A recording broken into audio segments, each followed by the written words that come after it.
రామ రామేతి మధురం మధురాక్షరం ఆరుష్ట కవితా శాఖాం వందే వాల్మీకి వాల్మీకిర్మునిసం హస్త కవితావనచారుణా శుంభం రామ కథానాదం కోనదాతి పరాంగతిం వైదేహీ సహితం సురద్రుమతలే హేవే మహామంటవ్యే మధ్యే పుష్పకమాసనే మణిమయే వీరాసనే సుస్థితం అగ్రే వాచైతి ప్రభంజనసుతే తత్వం మునిభ్యః పరం వ్యాఖ్యాంతం భరతాదిభిః పరివృతం రామం భజే శ్యామలం.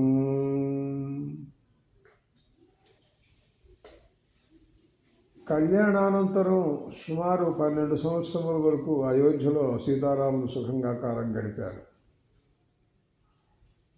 క్రమంగా కాలం గడుస్తున్న సమయంలో దశరథ మహారాజు గారు తన వయస్సు చాలా పెద్దది కనుక ప్రజల యొక్క అభిప్రాయాన్ని తెలుసుకుని అందరికీ సమ్మతమైతే రాముడికి యువరాజ్య పట్టాభిషేకం చేయాలి అని నిర్ణయించుకున్నారు. ప్రజలందరి యొక్క అభిప్రాయం తెలిసింది. అందరూ కూడాను చాలా సంతోషంగా ఉన్నారు. ఆ విషయంలో కేవలం పరోక్షంగా ప్రజల యొక్క హృదయం తెలుసుకోవటమే కాకుండా ఇంచుమించుగా అందరినీ ఆహ్వానం చేసి ప్రత్యక్షంగా కూడా విన్నాడు. మళ్ళీ గుచ్చి అడిగి తెలుసుకున్నాడు. పూర్తిగా మీ మనస్ఫూర్తిగా మీరు రాముడిని రాజుగా ఎన్నుకుంటున్నారా, లేకపోతే ఏదైనా నా బలవంతం మీద ఒప్పుకుంటున్నారా అంటూ కొన్ని మళ్ళీ ప్రశ్నలు అడిగి తెలుసుకున్నాడు. లేదు, మేమందరం కూడాను ఆయన రాజవటంలో ఎటువంటి విప్రతిపత్తి మాకు లేదు, మేము సంతోషంగా ఉన్నాము అని చెప్పారు. తేషాం అంజలి పద్మాని ప్రగృహీతాని సర్వశః ప్రతిగృహ్య బ్రవీద్ రాజా తేభ్య ప్రియం ప్రియహితం వచః.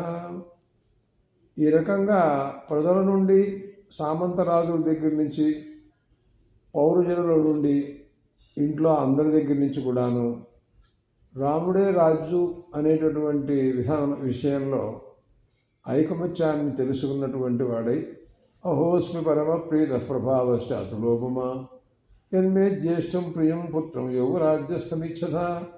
మీరందరూ నా పెద్ద కుమారుడైనటువంటి రాముడికి పట్టాభిషేకం చేయటంలో, యువరాజ్య పట్టాభిషేకం చేయటాన్ని మీరిద్దరూ అంగీకరిస్తున్నారు, చాలా సంతోషంగా ఉంది అని సమాధానం చెప్పిన తర్వాత ఇతి ప్రత్యర్చితాన్ రాజా బ్రాహ్మణాని తమబ్రవీత్ వశిష్ఠం వామదేవం చ తేషామేవోపశృణ్వతాం. రాజులందరి సమక్షంలో, పౌరజనుల సమక్షంలో బ్రాహ్మణోత్తములతో మాట్లాడుతూ ఇలా అంటున్నాడు దశరథ మహారాజు. బ్రాహ్మణోత్తములారా, వశిష్ఠ మహర్షి, వామదేవ మహర్షి, భరద్వాజ మహర్షి ఇలాంటి వాడు చాలామంది ఆయన యనమండుగురు ప్రధానంగా మంత్రులు ఉంటారు. అంటే మంత్రులనంటే ఇటువంటి బ్రాహ్మణులే మంత్రులుగా ఉండాలి అని ధర్మశాస్త్రం ఉంది. మనుస్మృతిలో మనువు గారు రాశారు. చైనాపత్యంచ రాజ్యంచ దండ నేతృత్వమేవచ వేదశాస్త్ర విదర్హది అన్నాడు ఆయన. చైనాపత్యం ఇవన్నీ కూడా వేదశాస్త్రములు తెలుసుకున్న వాళ్ళే చేయాలి అని ఒక నియమం ఉంది. అలాంటి మహానుభావులందరూ ఈ సభలో యనమండుగులు ఉన్నారు. ఇంకా చాలామంది మహాత్ములు కూడా ఉన్నారు. దాంట్లో వశిష్ఠుడు, వామదేవుడు వాళ్ళందరితో కూడా మాట్లాడుతూ చైత్రశ్రీ మా నిజం వాస పుణ్య పుష్పిత కారణ యువరాజ్యస్య రాజ్యాయ రామస్య సర్వమోపకల్పితం. మహర్షులారా, చైత్రమాసం వస్తోంది. అది చాలా గొప్పది. ఋతువుల్లో కల్లా చైత్రమాసం నాది అని పరమాత్మ అన్నారు. ఋతువునాన్ కుసుమాకర అని అన్నారు ఆయన. వసంత ఋతువు అంటే సమస్తమైనటువంటి పుష్పజాతి, ఫలజాతులు అన్నీ కూడాను పండేటటువంటి, చాలా ప్రకృతి పులకించి ఉంటుంది. చాలా గొప్పగా ఆనందంతో ప్రకాశిస్తూ ఉంటుంది. ఆమె యొక్క ఆనందం, భూమాత తన ఆనందాన్ని పుష్పరూపంగా, ఫలరూపంగా అందరికీ అందిస్తూ ఉంటుంది. సమస్తమైనటువంటి కర్మానుష్ఠానాలకు ముఖ్యమైన యోగ్యమైన స్థానం అని వసంతే వసంతే జ్యోతిషాయ చేత అని మహర్షులందరూ కూడా ఆపస్తంభ మహర్షులు చెబుతారు. అటువంటి పుణ్యకాలం వసంత ఋతువు, చైత్రమాసం. అప్పుడే రాముడికి రాజ్య పట్టాభిషేకం చేయడం కూడా బాగుంటుంది అని అనుకుంటున్నాను నేను. राज्ञस्तोपुरमे राज्ञे राजवाक्ये जनघोषो महानभूतु ఈ రకంగా చెప్పి ఆయన విరమించాడు. ఇది చాలా బాగుంది, చాలా బాగుందని అందరూ ఒకేసారి గొంతెత్తి వారి యొక్క ఆమోదాన్ని, వారి సంతోషాన్ని వ్యక్తపరిచారు. శనైస్తస్మిన్ ప్రశాంతే జలఘోషే జనాధిప వశిష్ఠం మునిషాద్దూరౌ రాజావచనమబ్రవీతు. అందరి యొక్క అనుమతిని తీసుకున్న తర్వాత వశిష్ఠ మహర్షితో మాట్లాడుతూ, మహర్షి, రాముడి యొక్క అభిషేకానికి కావాల్సినటువంటి సంభారాలు ఏం చేయాలో ఏమిటో అదంతా మీకే తెలియాలి. మీరు మీ పరిసరంలో ఉన్నటువంటి వాళ్ళందరినీ, సామంతరాజుల్ని, ఇంకా రాజులందరినీ ఆజ్ఞాపించండి. వారందరూ కూడాను ఏర్పాటు చేస్తారు. తచ్చుత్వా మునిపాలుస్తా వశిష్ఠో ద్విజసత్తమ ఆదిదేశ అగ్రజోరాజ్ఞ స్థితాన్ యుక్తాన్ కృతాంజలిన్. దోషులకి నమస్కారాలు చేస్తూ నుంచునున్నారు మిగతా రాజులందరూ కూడాను వశిష్ఠ మహర్షి దగ్గర. వాళ్ళందరితో మాట్లాడుతూ మహర్షి అన్నారు, మహారాజులారా, బంగారం, రత్నాలు, ఔషధులు, తెల్లటి వస్త్రములు, పేలములు, పేలాలు, తేనె, నెయ్య, ఇలాగా సర్వ ఆయుధాలు, రథములు అవన్నీ కూడా ఉండాలి. క్షత్రియులు కదా. అందువలన చతురంగ బలం సైన్య బలం చేయవా గజ శుభలక్షణం, సైన్యం అంతా రావాలి. అలాంటి వాళ్ళు ఎందుకంటే వీళ్ళు రేపటి నుంచి యుద్ధాలకి వాడుకుంటూ వెళుతూ ఉంటారు కదా. చామరము, వ్యంజనము, శ్వేతఛత్రము, ధ్వజము, మరేమో ఇలాంటివన్నీ. శతంచ శత కుంభానాం అగ్నివర్చసాం, బంగారు కుండల్లాంటివి, బంగారుతో తయారు చేసినటువంటి బిందెలు, హిరణ్యశృంగ వృషభం సమగ్రం వ్యాఘ్రచర్మచ, వృషభం, వ్యాఘ్రచర్మ ఇలాంటివన్నీ కూడాను తెచ్చిపెట్టవలసింది, ఇవన్నీ కూడా సమకూర్చవలసింది అని చెప్పారు. అంతఃపురస్య ద్వారాణి సర్వస్య నగరస్య చందనస్రగ్భిరచంతాన్ ధూపే ఘ్రాణాహారి. అంతఃపురాలు, అంతఃపుర మార్గాలు, నగర మార్గాలు, ద్వారపాలాలు అన్నీ కూడాను బంగార మరి ఎన్నో ధూపదీపాలతో వాటితో వెలిగిపోతూ ఉండాలి. ప్రశస్తమైనటువంటి అన్నం బ్రాహ్మణోత్తములకి ఇంచుమించుగా వేల మంది బ్రాహ్మణులు భోజనం చేయాలి. దానికి తగినటువంటి ఆహార పదార్థాలన్నీ కూడాను షడ్రసోపేతమైనటువంటి భోజనం, అలాంటివన్నీ మీరంతా చూడాలి. సుకృత్య ద్విజవృక్షాణం స్వప్రభాతే విధీయతాం గుర్తంచిరాజాశ్చ దక్షిణాశ్చాపి పుష్కళ. బ్రాహ్మణోత్తములకి దక్షిణ ఇవ్వడానికి ధనం సమృద్ధిగా మీరు ఏర్పాటు చేయవలసిందిగా కోరుతున్నాను. సూర్యోదయం అయింది అంటే రేపొద్దున ఇవన్నీ కూడాను సిద్ధంగా నాకు కనపడాలి. ఇవన్నీ కూడాను స్వస్తివాచనం చేయించాలి. బ్రాహ్మణాశ్చ నివంత్యంతాం కల్ప్యంతాం ఆసనానిచ. బ్రాహ్మణోత్తములందరినీ కూడాను పిలుచుకురండి. వారందరికీ యోగ్యమైనటువంటి ఆసనాలు ఇవన్నీ కూడా ఇప్పించండి. రాజమార్గాలు పన్నీరుతో తడిసి వాళ్ళందరినీ కూడాను బాగా పన్నీరు జల్లాలంతా కూడాను. అలాంటివి ఎన్నో అలంకారాలు, ఒకటి కాదు రెండు కాదు, అక్కడ దేవాయతనాలు ఉంటూ ఉంటాయి. వాటికి అన్నింటికి కూడాను అలంకారాలు చేయాలి. అన్నభక్ష్య సదక్షిణ స్థాపయితవ్యాస్యు. అందరికీ కూడాను భోజనం తగినటువంటి దక్షిణ ఇలాంటివన్నీ కూడా జరగాలి అని ఈ రకంగా చెప్పాడండి. సరే అలాగే అన్నారు. రాజుగారు యథాప్రకారంగా లోపలికి వెళ్ళిపోయినారు. ఎవరి దారికి వారిని అందరూ కూడా వెళ్ళిపోయినారు. తతస్సుమంత్రం చ్యుతుమాన్ రాజావచనమబ్రవీతు రామకృతాత్మా భవతా శీఘ్రమానీయతామితి. సరే వీళ్ళందరూ నిర్ణయించుకున్నారు, కానీ అసలు రాముడితో చెప్పలేదు ఇంతవరకు. అసలు ఆయన ఏమంటాడో, అవునంటాడో కాదంటాడో అనే విషయం తేల్చుకోవాలి కదా. సుమంత్రుడిని పిలిచి రాముడిని తీసుకురా అని పంపించారు. అలాగేనండి అని చెప్పి రాముడి దగ్గరికి, ఆయన ప్రత్యేకంగా భవనం ఉంటుంది, అక్కడ ఉంటాడు రాముడు. తదసేతి ప్రతిజ్ఞాయా సుమంత్రో రాజశాసనాతు రామం తత్రానయాం చక్రే రథనాంబరం. చాలా గొప్పగా ఆయన భవనంలో ఉంటూ ఉన్నటువంటి పరిస్థితులలో సుమంత్రుడు స్వయంగా రాముడిని తీసుకురావడం కోసం వెళ్ళాడు. తదత్రమాసీనాసదా దశరథ నృపం ప్రాచ్యోదీత్యా ప్రతీత్యాశ్చ దాక్షిణాత్యాశ్చ భూమిపా మ్లేచ్ఛావాచ్యాశ్చ ఏ జాగ్నే మనశీలాంతవాసిన ఉపాసాంచక్రే సర్వే తందేవాయు వాసవం. చుట్టూరా దేవతలందరూ కూర్చుంటే మధ్యలో దేవేంద్రుడు ఉంటే ఎలా ఉంటుందో ఆ రకంగా మహారాజు అయినటువంటి దశరథ మహారాజు మధ్యలో కూర్చుని ఉంటుండగా చుట్టూరా సామంతరాజులు అందరూ కూడాను ఆయన సేవిస్తూ ఉంటున్న సమయంలో అలాంటి సన్నివేశం అక్కడ కనపడుతోందన్నమాట. అటువంటి పరిస్థితులలో సుమంత్రుడు రాముడిని తీసుకురాగా రాముడు స్వయంగా తండ్రి అయినటువంటి దశరథ మహారాజు గారి దగ్గరికి వెళుతున్నారు. తేషాం మధ్య రాజర్షి భరతామివ వాసవ ప్రాసాదస్థో రథగతం తదర్శయ ఆత్మజం. వస్తున్నాడు, రాముడిని చూశాడు దశరథ మహారాజు, చాలా సంతోషం అనుకున్నాడు. గంధర్వరాజు ప్రతిమం, గంధర్వరాజు అనుకోండి, ఏం ఉపమానం చెబుతామండి, ఏం చెప్పినా తక్కువ, న్యూనోపమ కానీ పూర్ణోపమ లేదు. ఆయనతో పాటు సరైనటువంటి వాడు ఈ లోకంలో ఎవరు కూడా లేరు కదా. లోకే విఖ్యాత పౌరుషం, అంత పరాక్రమశాలి ఎవరుంటారండి. ధనుర్వేదంలో సాంగంగా సరహస్యంగా అన్నీ తెలిసినటువంటి వాడు. పరశురాముని వాడు దిక్కులేక ధనుసు ఇచ్చి వెళ్ళిపోయినాడు. ఇంకా మిగతా వాళ్ళ గురించి వేరే చెప్పేదే ఉంటుందండి. దీర్ఘబాహుం మహాసత్వం మత్తమాతంగగామినం. ఏనుగు నడుస్తూ ఉంటే ఎలా ఉంటుందో ధైర్యంగా ఎలా ఉంటుందో అలా ఉంటుంది నడక. అలాంటి వాడు అనమాట. దీర్ఘబాహువుగా ఉంటాడు మనిషి. ఆయన ముఖవైఖరి ఎలా ఉంటుంది అంటే చంద్రుడు పనికిరాడండి. ఆయన ముఖం ఆ చంద్రుడు ఆయనదో కళ అన్నట్టుగా ఉంటుంది. చంద్రకాంతారణం రామమోతి ప్రియదర్శనం రూపౌదార్యగుణే పుంసాం దృష్టి చిత్తాపహారణం. ఆయన శోభనికలుగా శరీర సౌందర్యం కానీ ఆయన ముఖవైఖరి కానీ నేత్ర సౌందర్యం కానీ చూసిన వాళ్ళు ఉన్నారే ఆశ్చర్యపడుతూ ఉంటారన్నమాట. మానవుల యొక్క చిత్తం మనస్సు అలా లాగేస్తూ ఉంటుంది. అలా ఉంటాడు కానీ అంత అందంగా ఉంటాడు. ఘర్మాభిదత్తా పర్జన్యం హ్లాదయంతమివ ప్రజా. ఎండిపోయి చేరు మనుషులు ఎప్పుడు వర్షం కురుస్తుందిరా బాబు నేను చుక్కలేదు అని పర్జన్యుల కోసం ఎదురు చూస్తున్న సమయంలో మేఘుడు పట్టంగానే ఆయన ఎంత ఆనందంగా చూస్తారో అలా చూస్తున్నారు రాముడి గురించి అందరూ కూడాను.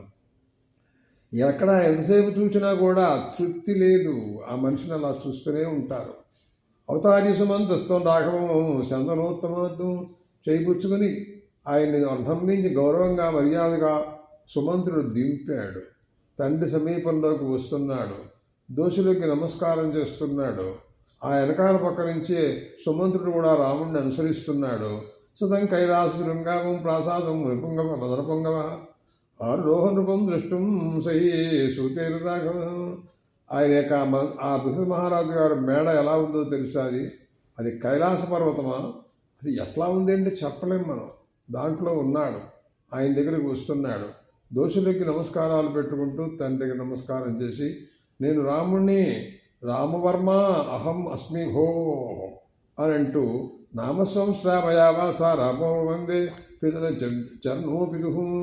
తండ్రి పాదాలకు నమస్కారం చేశాడు రాగానే.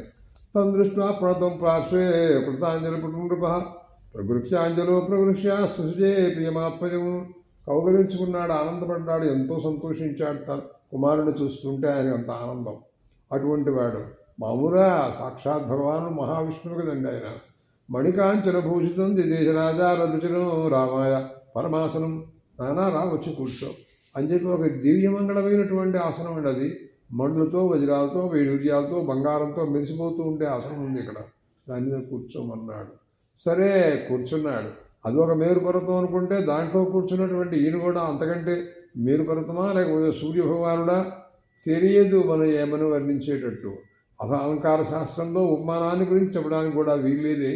అలాంటి కాంతితో గొప్పగా ప్రకాశిస్తూ తండ్రి ఆదేశానుసారంగా సింహాసనం మీద కూర్చున్నాడు. తేన విభ్రాజిత తత్ర సాసభావ్య అభ్యవిరోచత.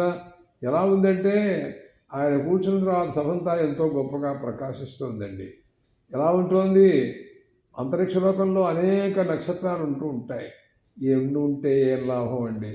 ఆ చంద్రుడు ఉండాలి ఆ మధ్యలో, అప్పుడు కానీ వాటికి శోభ లేదు కదా. అలాగే ఎంతమంది రాజులు ఉన్నప్పటికీ కూడా రాముడు వచ్చి కూర్చున్న తర్వాత ఆ సభకు ఉండేటువంటి శోభ ఉత్తప్పుడు వస్తుందా? రాదు కదా. అలాగా కూర్చున్నాడు, అందరూ కూడా చూస్తున్నారు. సతంసస్మితం ఆభాష్య పుత్రం పుత్రవతాముర ఉపాచేదం వచో రాజా దేవేంద్రమివ కాశ్యప. దేవేంద్రుడితో కాశ్యప ప్రజాపతి మాట్లాడినట్టుగా చాలా ఆనందంతో రాముడితో మాట్లాడుతూ దశరథ మహారాజు గారు ఇలా అన్నారు, నాయన నీవు నా జ్యేష్ఠ భార్య అయినటువంటి కౌశల్యాదేవి యందు నువ్వు నా కుమారుడుగా పుట్టావురా నాయన. చాలా సంతోషం రా నాకు నిన్ను చూస్తూ ఉంటాను. గుణశ్రేష్ఠ, నీతో సమానమైనటువంటి గుణగణమును కలిగినటువంటి వాడు ఎవరూ లేరురా. ప్రజలందరూ కూడా నీ పట్ల చాలా ఆనందంగా ఉన్నారు. నువ్వే రాజు అవ్వాలని వాళ్ళందరూ కోరుకుంటున్నారు. నేను యువరాజ్యానికి పట్టాభిషిక్తుని చేయాలని అనుకుంటున్నాను. రేపే పుష్యమి నక్షత్రం బాగుంటుంది అని కూడా ఒక ఆలోచన. పెద్దలందరూ కూడా ఇలా అంటున్నారు అని కామతస్థం ప్రవృత్తైవ వినీతో గుణవానపి. నువ్వు స్వభావ సిద్ధంగానే వినయ విధేయతలతో ఉంటావు. నువ్వు అందరి దగ్గర పెద్దల యందు శిష్యభావంతో వాత్సల్యంతో బ్రాహ్మణోత్తముల యొక్క ఆశీస్సులు పొంది వారి యొక్క శిక్షణలో శిక్షితుడైనటువంటి వాడివి కదా నువ్వు అని అన్నారు ఆయన. నీకు అన్ని విషయాలు గురువులు చెప్పే ఉంటారు. అయినా ప్రేమాతిశయించేది తండ్రిని కనుక నేను కుమారుడికి చెప్పడం నాకు ధర్మం కనుక ఏదో వాచాలత్వం అనుకో, ఎందుకు ఇచ్చిన మాటలు అయినా చెబుతున్నాను నేను, వినరా నాయన అన్నారు. భూయో వినయమాస్తాయా భవ సత్య జితేంద్రియ. నువ్వు ఎప్పుడు జితేంద్రుడై ఉండాలి రా నాయన. వినయంతో ఉండాలి, సత్యంగా ఉండాలి, కామక్రోధాదుల్ని అరికట్టాలి, వ్యసనాలకు దూరంగా ఉండాలి. పరోక్షయా నృత్యమానో నృత్య ప్రత్యక్షయా తథా అవాచ్య ప్రకృతి సర్వా ప్రకృతి స్టార్టంజయ. ప్రకృతి అంటే ఈ మానవులు ఉన్నారే, ప్రజలు కానీ మంత్రులు కానీ ఇంకా అనేక వర్గాలు వాళ్ళు ఉంటారు. వాళ్ళందరినీ కూడాను వాళ్ళు సంతోషపెడుతూ ఉండాలి. ఎవరి పట్ల వైరుధ్యం కానీ మరి కోపగించడం కానీ ఇలాంటివి ఎప్పుడు చేయకూడదు నాయన. కోష్టాగార ఇధాగారే కృత్సన కృత్వా సన్నిచయాన్ భూన్ తుష్టానురక్త ప్రకృతి యస్య పాలయిత మేదిని. ప్రపంచంలో రాజనేవాడు ఎలా ఉండాలి అంటే భూమిని పరిపాలించేటటువంటి సామర్థ్యంలో ఉండాలి. ప్రకృతి ప్రజలందరూ కూడాను అనురక్తులుగా ఉండాలి రాజు పట్ల. ఎవరికి కూడాను విసుగు చెందడం కానీ ఎందుకండి ఈ రాజుగారు అనే భావం కలగడం కానీ ఉండకూడదు. నీ దగ్గర పరిపూర్ణంగా కోష్టాగార ఆయుధాగారాలు అంటే ధనం కానీ ఆయుధాలు కానీ యుద్ధాలు వచ్చితే రెడీ, అన్ని రకాల కూడా సిద్ధంగా ఉంటూ ఉండాలి నాయన. నువ్వు నీతో పాటు మిత్రులు చాలామంది నీకు అనుకూలుగా ఉండేవాడు చాలామంది ఉంటూ ఉండాలి. మిత్రులను మనం సేకరించుకుంటూ ఉండాలి. మిత్రజనం ఎక్కువగా మనకు ఉంటూ ఉండాలి, శత్రుజనం తగ్గిపోతూ ఉండాలన్నమాట. క్రమక్రమంగా మిత్రులు పెరిగిన దగ్గర నుంచి శత్రువులు తగ్గిపోతూ ఉంటూ ఉంటారు. అలాంటిది నువ్వు తీసుకురావాలి. మిత్రులు ఆనందపడుతూ ఉండాలి. దేవతలు అమృతాన్ని తాగి ఎంత ఆనందపడుతూ ఉంటారో నిన్ను చూసి మిత్రులందరూ అలా ఆనందపడుతూ ఉండాలి రా నాయన. తస్మాత్ విచాత్మానం నిజం నేను సమాచార. నువ్వు ఆ రకంగా నియమంతో ఉండి ప్రజలందరినీ పరిపాలించవలసిందిగా నేను కోరుతున్నాను. తచ్చుతా సుహృదస్థ రామస్య ప్రియకారిణ త్వరితా శీఘ్రమభ్యేత కౌశల్యాయి నివేదయన్ను. ఈ మాటలు వెంటనే కౌశల్యాదేవికి వార్తలు వెళ్ళిపోయినాయి. కుమారుడికి పట్టాభిషేకం చేస్తున్నాడు ఆ విషయంలో అని ఆవిడ కూడా చెప్పాలి. ప్రధానంగా తల్లి కదా ఆవిడ. సాహిరణ్యంచ గాశ్చ రత్నాన్ని విధానిచ వ్యాధిదేశి ప్రియాఖ్యేభ్య కౌశల్యా ప్రమదోత్తమ. ఈ మాట వినంగానే ఆనందపడిపోయింది. ఎవరు వచ్చి చెప్పారో వాళ్ళకి బంగారం, మణులు, వజ్రాలు, నగలు, హారాలు సమర్పించింది ఊరికేనే. ఇంత ప్రియమైనటువంటి మాట చెప్పారు మీరు నాకు అనే ఆనందంతో. తథాభివాద్యరాజానందరాధం ఆరుష్య రాఘవ యయోస్వం ఉచితమందేష్ణ జన్మకై ప్రతిపూజిత. సరే అలాగే అన్నాడు. రాముడు బయలుదేరాడు. తండ్రి గారి దగ్గర నుంచి అనుమతి తీసుకుని క్రమంగా బయలుదేరాడండి. గతేశ్వరుపో భూయా పౌరే సహమంత్రిభి. సరేనని ఇంటికి యథాప్రకారంగా వెళ్ళిపోయినాడు ఆయన.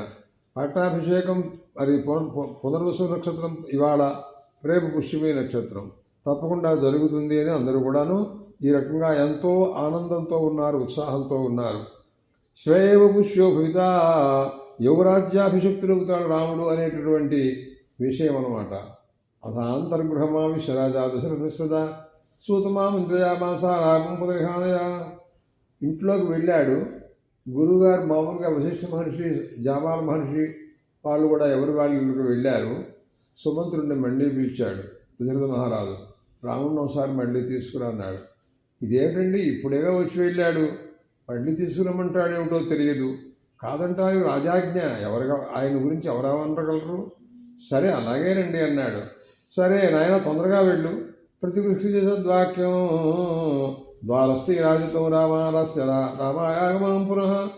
సరేనని రాముడింటికి వెళ్ళాడు. మళ్ళీ తీసుకురావడం కోసం సుమంత్రుడు. రాముడు ఇంట్లో లోపల అంతఃపురంలో ఎక్కడో అనేక కక్ష్యల లోపల ఉంటారు. లోపలికి అంత తేలిగ్గా వెళ్ళడానికి వీల్లేదు కదా, రాజభవనం అది. కాబట్టి సుమంత్రుడు వచ్చినట్టుగా వార్త లోపలికి వెళ్ళింది. అదేమిటి ఇప్పుడే వచ్చాను నేను, ద్వారస్థై ఆవేదితం, ద్వారపాలకులు వచ్చి తమరి దర్శనం కోసం నిరీక్షిస్తున్నాడు సుమంత్రుడు అని చెప్పాడు.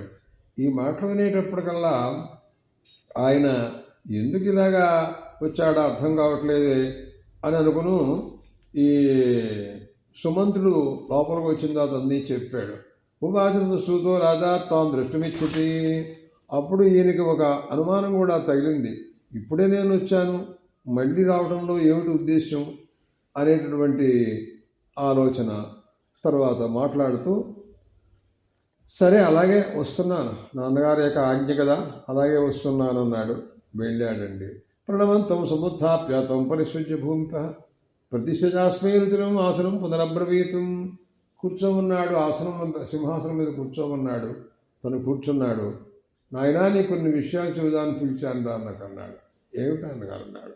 రామా వృద్ధోస్మి, నేను పెద్దవాడిని అయిపోయినాను రా, ఆయుర్భాగ్యం అయిపోయింది, నేను అనేక భోగాలు అనుభవించాను, ఎన్నో క్రతువులు చేశాను, యజ్ఞయాగాది కర్మలు బ్రాహ్మణోత్తములకు దక్షిణను పూర్తిగా ఇచ్చాను రా. నాకు రుణత్రయం లేదు. దేవతా రుణం తీర్చుకున్నాను కర్మలు చేసి, అధ్యయనం చేసి ఋషుడం తీర్చుకున్నాను. నీవు కలిగిన తర్వాత నాకు పితృ రుణం కూడా తీరిపోయిందిరా. బ్రాహ్మణోత్తములకి ఎన్నో దాన ధర్మాలు చేసి ఆ రుణం కూడా తీర్చుకున్నాను.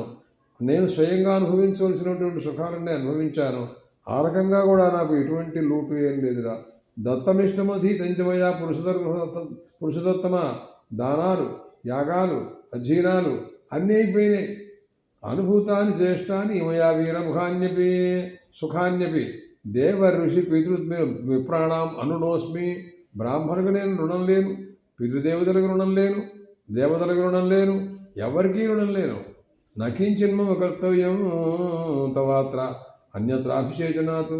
నీకు పట్టాభిషేకం చేయటం తప్ప ఇంకా నాకు ఏమీ కర్తవ్యం అంటూ లేదు నాకు ఈ లోకంలో నాయన.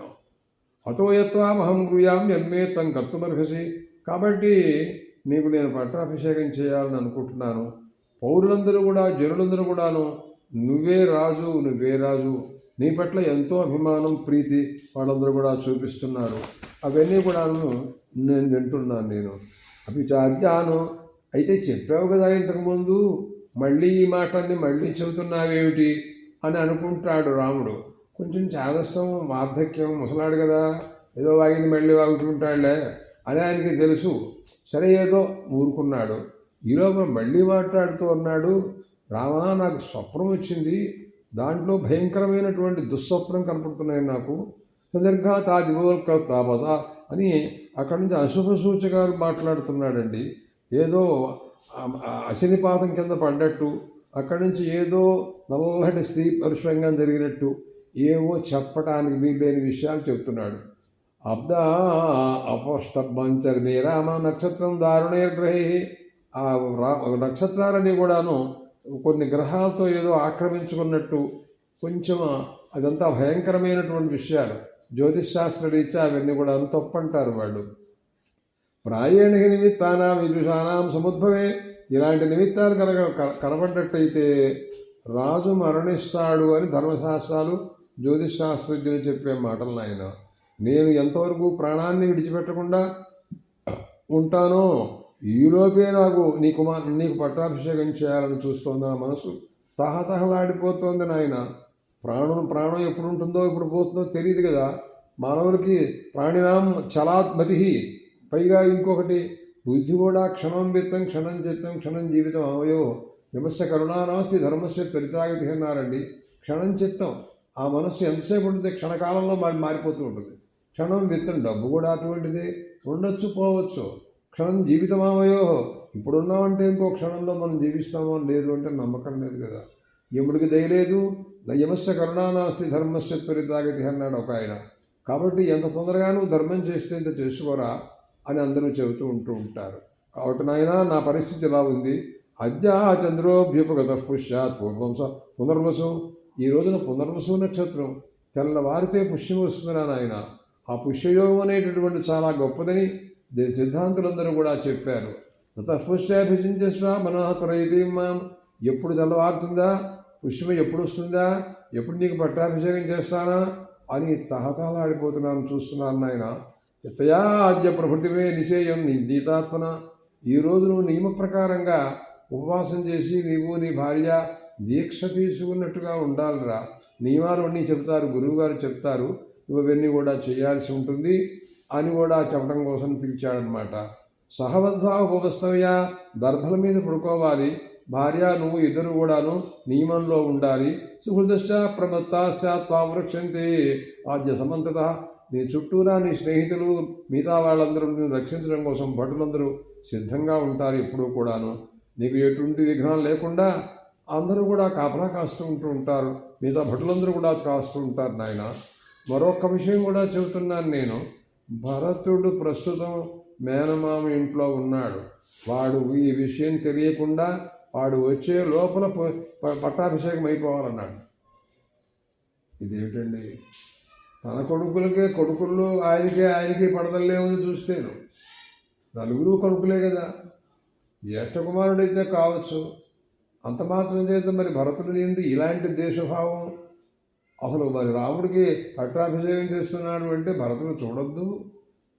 లేదు, ఏదో తేడా ఉంది. మొత్తం మన కొంపల్లో ఉన్నట్టుగా ఈయనలో ఇక్కడ కూడా ఉంది ఏదో గోల. విప్రోషిత శివరతో యావదేవాపిత పరాజిత తాపదేవాభిషేకస్తే ప్రాప్తకాలోపుతో మమ. ఈ లోపలే పట్టాభిషేకం అయిపోవాలని నేను అనుకుంటున్నాను అన్నాడు.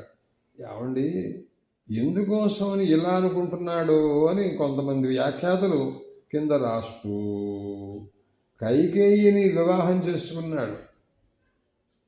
చేసుకున్నప్పుడు షరతు, వాళ్ళ నాన్న అంటే పిల్లనిచ్చే తండ్రి మామగారు కేకయ్య రాజు, మీకు మా అమ్మాయినిచ్చి వివాహం చేస్తాను కానీ ఓ షరతు అన్నాడు. ఏమిటన్నాడు? నా కుమార్తెకు కలిగిన కుమారుడికే పట్టాభిషేకం రాజ్యం ఇస్తేనే అన్నాడు. మరి ఎందుకు ఒప్పుకున్నాడో ఎందుకు చేసుకున్నాడో ఆ విషయం ఆయనకే తెలియాలి, దీంట్లో లేదు. సరే, ఒప్పుకుని చేసుకున్నాడు. ఇప్పుడు ఆమెకు కొడుకుగా ఉన్నవాడు భరతుడు. ఆమె వచ్చి రేపొద్దున పేచీ పెడుతుంది. వివాహకాలంలో ప్రతిజ్ఞ చేశావు కదా, నా కొడుకుకి పట్టాభిషేకం ఇవ్వకుండా కౌశల్యా కుమారుడైనటువంటి రాముడికి నువ్వు పట్టాభిషేకం చేస్తావు, ఇది కుదురుతుందా? సంభవించడానికి వీలు లేదు అని పేచీ పెట్టి కూర్చుంటుంది. ఇంకా చూసుకో, రగడే రగడ. అందువలన ఈ లోపలే మనం పట్టాభిషేకం చేసుకోవడం గుట్టు చప్పుడు కాకుండా అన్నాడండి. పైగా అంటాడు, కామం కలుసుతాం వృత్తే భ్రాత మితే భరతస్థిత. కానీ భరతుడు చాలా గొప్పవాడు, సౌభ్రాత్రం. నిజంగా అలాంటి భరతుడు లాంటి సోదరుడు సృష్టిలో ఎక్కడ దొరకడం. భరతుడి యొక్క పాత్ర ఈ రామాయణంలో అది విచిత్రమైనటువంటి ఆశ్చర్యకరమైనటువంటి పాత్ర. అలాంటి వాడిని ఇంకా మనం ఎక్కడా చూడం. జ్యేష్ఠానువర్తి ధర్మాత్మ సానుక్రోధో జితేంద్రియ. జ్యేష్ఠుడంటే ఎంత అభిమానమో అలాంటి వాడు. కానీ ఏది ఏమైనప్పటికీ మానవుల యొక్క చిత్తం క్షణకాలంలో మారిపోతుంది. ఏం జరుగుతుందో తెలియదు. కనుక వెంటనే జరగాలి అని నేను అనుకుంటున్నాను. నువ్వేమో పెద్ద కుమారుడివి, నాకు చాలా ముఖ్యం. రాజ్యం అనేది పెద్ద కుమారుడికే ఉంటుంది కానీ మిగతా వాళ్ళకి ఉండే అవకాశం లేదు. నా వయస్సు అయిపోయింది, అపశకునాలు కనపడుతున్నాయి. ఎంతకాలం జీవితం ఉంటుందో తెలియదు, ఎవరి మనసు ఎలా మారుతుందో అంతకంటే తెలియదు. వెంటనే తెల్లవారేపటికల్లా పట్టాభిషేకం జరగాలి, నియమంగా ఈ రాత్రి నీవు ఉండాలి, నియమం తీసుకుని గురువుగారు చెప్తారు విశిష్ట మహర్షి అని ఈ రకంగా చెబుదామని పిలిచాను అని చెప్పాడండి. ఇది పరిస్థితి.